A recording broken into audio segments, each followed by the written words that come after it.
myself in a little bit of a rut and I'm really struggling. I got a sinus infection, which honestly floored us. Like, I was in bed 2 days with it because it was one of them where my nose was pounding. I felt like it swelled and I had a massive headache and I just couldn't even look at like the light. I'm not really back on track. I've been eating crap. I just feel crap. I've been lazing around. I've not been drinking enough water. Actually, I have. I've been drinking way more water than usual because my throat just feels so dry. But that's the only health type thing I've done for my body. And I feel overall crap, which is really aggravating. It's currently Friday. I've got Saturday and Sunday to sort myself out, get up to date with work and everything that I need to do before I go away again on Monday. Something that I didn't really consider before I started travelling this year and before I decided I wanted to travel so much is how much it takes me to get back into a routine after I've been somewhere. And the fact is like this week, if I get sick or anything like that, that it really does mess up my full like schedule because I feel really behind. It's put a lot of like mental pressure on us. I've cleaned a little bit of the house. I've got a hair mask in at the minute. My aim is to make some dinner because it's quite late on in the day. I think it's like 5 o'clock. But I want to make some dinner. I want to have a bit of a self-care routine. Honestly, I'd like to go to the gym, but because my chest's quite heavy, I haven't really got much. Like, you know, when you get really breathlessness, I feel like that. But I just hate being unwell because it makes us miss out on so much, and I'm so grateful that 99.9% of the time my health is nothing to complain about, like it's fine. But when I'm unwell, I get really like feeling sorry for myself. Like, it's Sean's mum's retirement today and I went for a few hours, but I just couldn't, like the lights in the place were hurting my eyes, and I just feel crap because usually I would be there and I'd be having drinks, and I just hate missing out on things. Got this big fat bowl of pasta that I'm just going to demolish. I need to relook at my to-do list next 2 days because obviously when I made my beginning of the week to-do list, I had loads on there. I've had to push back a lot of stuff with us being ill. If I push back work, I don't get paid because a lot of the time deadlines and events and stuff, like, they're happening at a certain time and I can't just push it back. Like events, you can't push them back to a different day. And, you know, I've them paid, a few of them like gifted, but I have really good relationships with the PR teams, and like I don't usually like to cancel. Even just like work, like obviously I'm trying so hard to get the work done, but it's just physically draining us. I feel like I have like so much less energy at the minute. I have personal goals, like I want to do self-care and treatment and stuff like that, and I just feel like there's a lot, you know. Let's just say I had a little bit of a breakdown yesterday. I just felt so annoyed that I'd got sick, and I got into a rut. I went to bed early and basically just huffed myself to sleep. But I've woke up today. Today's a new day. I've had to pull myself out of the rut because I know what would happen. Mental health would just spiral into me feeling like absolute crap, and I'd become in this big rut. I have too much going on this year to let myself get in them ruts. I'm really trying to just pull myself out of them as soon as I get like a feeling that I'm getting into a rut, and it's so hard. Like, don't get us wrong, it's unbelievably hard, but I know I need to do it for my sanity, my mental health and everything else. So today's a new day and I am feeling better, I'm not gonna lie. I've been just done a little bit of makeup this morning just because it makes us feel good and I just like it. It makes us feel a bit more put together. Like some housey bits that I need to catch up on today, some washing and stuff like that, but also some self-care bits that I've been doing that I also need to catch up on. And this might be a little bit TMI, and I'm sorry if you're not here for the TMI, but my TMI girls who love a good deep chat, come here, sit down, this one's for yous. I'm a bit of a hairy girl, right? I have dark hair naturally, and when I tell you I am a hairy girl, I'm a hairy girl. So one thing that's really been a struggle for me travelling is when I'm being tight and I'm not taking hold luggage, I'm only taking hand luggage, I can't pack a razor with us because it's classed as like a sharp item. Yeah, into Copenhagen, I was there for 4 days. 4 days was my underarm and legs after 4 days. And like, that's fine. Like, if you like a bit of hair on your body, great. But I don't like it, okay? I don't want it there. It's not a little bit of me. I've tried waxing, I've tried the creams that get your hair off and everything, and honestly, they're just not for me. Anyway, I really wanted to try an IPL, but I was a bit sceptical because obviously I didn't really know how safe they were, so I did a bit of research into them, and I found one that I was really, really happy with, and I thought, you know what, I'm going to give that a go. And it's been 2 weeks since I've been using it, and I'm absolutely buzzing with the result. Obviously, you've just seen a week when I got back from Copenhagen what the hair situation was like. Well, this is a week after I got back from Hania, the holiday I've just been on. As you can see, the difference is absolutely surreal. Like, it's crazy. So anyway, I've been using this little device for the last 2 weeks, and I've really been enjoying it. It's the Ulike Air 10. Now, this device has literally changed my life. And what makes the Ulike Air 10 different to any other product on the market for at-home IPL treatments? Knowing so much research and investment had gone into the product, it was definitely one that I felt comfortable using at home. I don't know about anybody else, but I was quite skeptical on using IPL treatments. They just seemed very scary to me and seemed like something that could easily like burn my skin or go wrong. After researched into the Ulike Air 10, I found that there's been so much research in safety mechanisms in this device especially that really just put my mind at ease when it came to deciding which product I wanted to invest in. So this IPL model actually has 2 pulse lamps instead of the industry standard, which is usually just 1 pulse lamp. This means that it's got double the light source, so it increases the treatment area by 18%. That's actually 65% bigger than any of the other Ulike models. So this device is a significant device for the brand. It's one of the main features for me is it's got a built-in skin safe detection, which I think is so important when you're looking to invest in an IPL product. It does also have a setting on the side of it, which is SHR. That setting's unique because it actually has a 3 pulse accumulation heat setting. I always remember one of the first times for me when I had like a traumatic experience with like hair and having hair. It shouldn't have been a traumatic experience at all, but as a 16-year-old in high school wanting to look like the best of the best and being so self-conscious for myself, the boys who I used to sit next to in school, and you know, he was a really canny lad, bless him, so I do think it was just like an insensitive comment moment, but I remember him sitting there and he looked at my arms because I had like a shirt on, so I had my arms out, and he was like, oh my god, you've got really dark hairy arms. And I was like, you know, like as a 16-year-old I was absolutely traumatized. But as you can see, I did like shave my arms for a period of time, but I don't shave them now. Get your glasses, safety first, and it also makes you look bougie while you're doing it. I always think that glasses makes you look bougie, okay?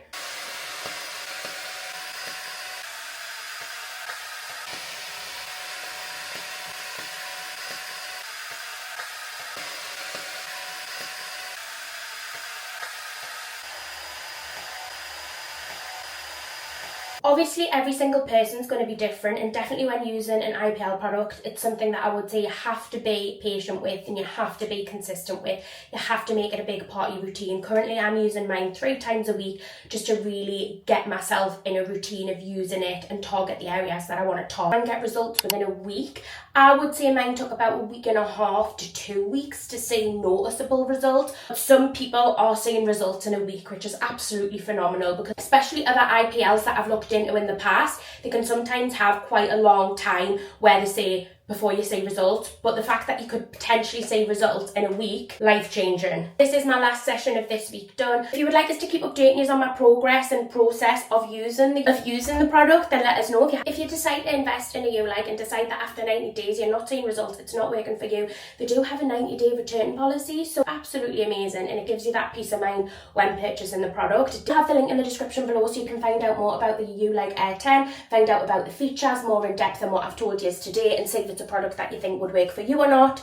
Honestly, I cannot believe this is being a week without shaving. My legs are just getting better and better and better. I'm just finding it's a case where I'm not needing to pick up the shaver as much because the IPL has worked so well. Like even underarms, I do have a skin tag under my arm, very annoying, but you can see the results after a week. I get so much hair, and that is a week.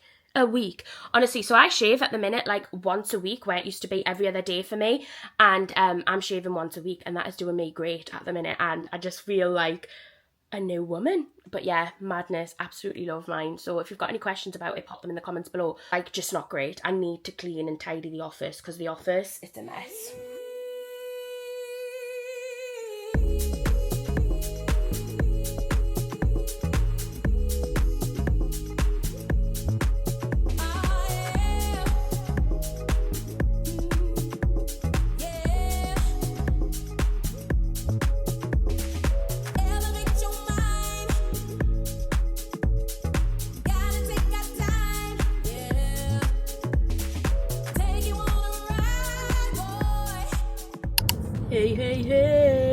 Okay, so I am off to an event tonight for a new bar opening. It's like a bar, restaurant, cocktail-y situation in town. And I'm going with Georgia, who you may actually know from TikTok. She's called Georgia Talks on TikTok. And I've followed her for so long. We actually met last month, I believe it was now, and we went for coffee and we got on really well. And she's going to this event as well, so we're going to head there together. Sean is very kindly and is a lift in. So that is the situation. I haven't been to like an event or a bar opening or anything like that in quite a while, so it should be nice to see a few familiar faces of like the people who usually go to them and stuff. Tonight's gonna be, and I just thought I'd bring the camera and document it and show you what we'll get up to.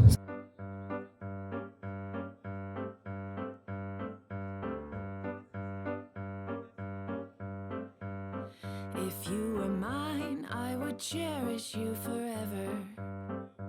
Day and night, I would hold you in my arms. I have been eating like shit, and I'm gonna carry it on tonight. Tonight is not the night that I'm, well, starting fresh. You know, if you've been watching us a while, I talked about how I have overcome my bad eating habits over the last year. I talked about it on my weight loss vlog thing. I'll link it in the description if you didn't see it and want to have a neb.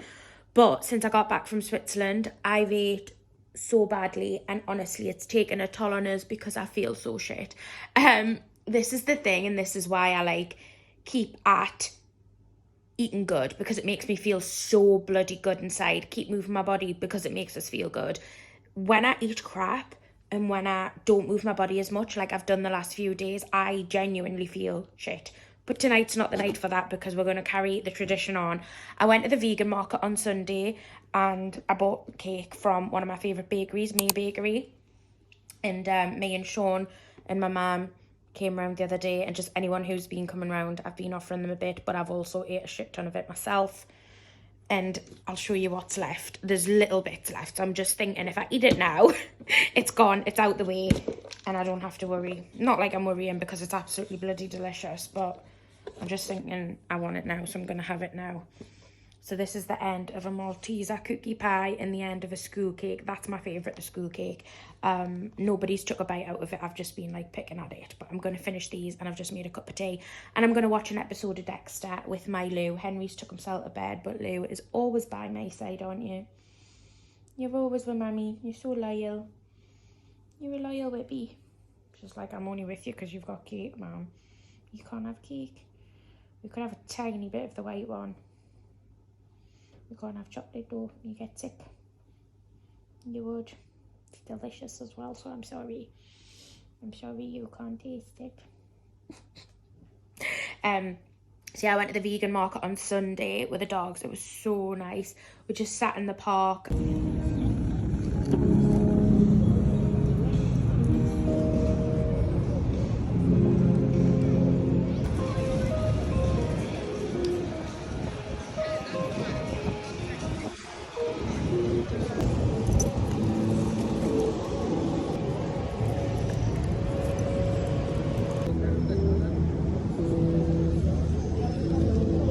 I got vegan fish and chips. Sean was on day shift, so he couldn't come. So, yeah, just had a day with the pups out, and it was so nice.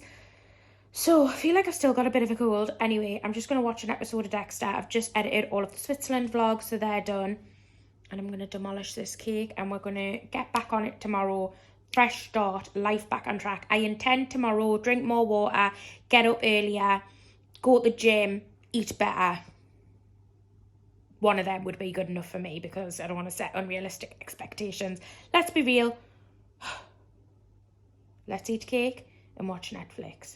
I am so dramatic, it's honestly laughable, but I've just been sitting here having a moment, right? And I've been thinking about obviously how the last week I was quite sick and I wasn't able to do my normal routine, ordinary life stuff, which, to be honest, on the daily I do complain about doing. Like, I don't want to like be cleaning the house constantly and admin jobs, like I really don't like, and I whinge, you know, everybody has a whinge. But like the thing is being able to do that stuff today, I feel so much gratitude for it. I'm like, where's this come from?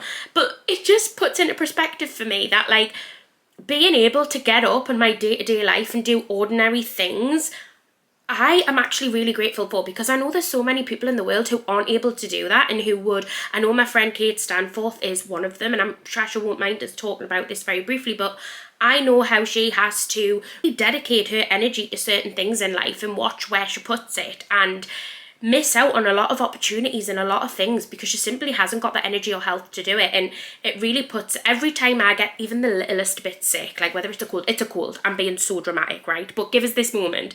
I feel like this is me really reflecting and doing good on myself, to realise that actually the little things that I can do in my day-to-day life, so many people can't do, you know. And there really is beauty in an ordinary life when you take a moment to appreciate it. And yeah, that's all I kind of wanted to say.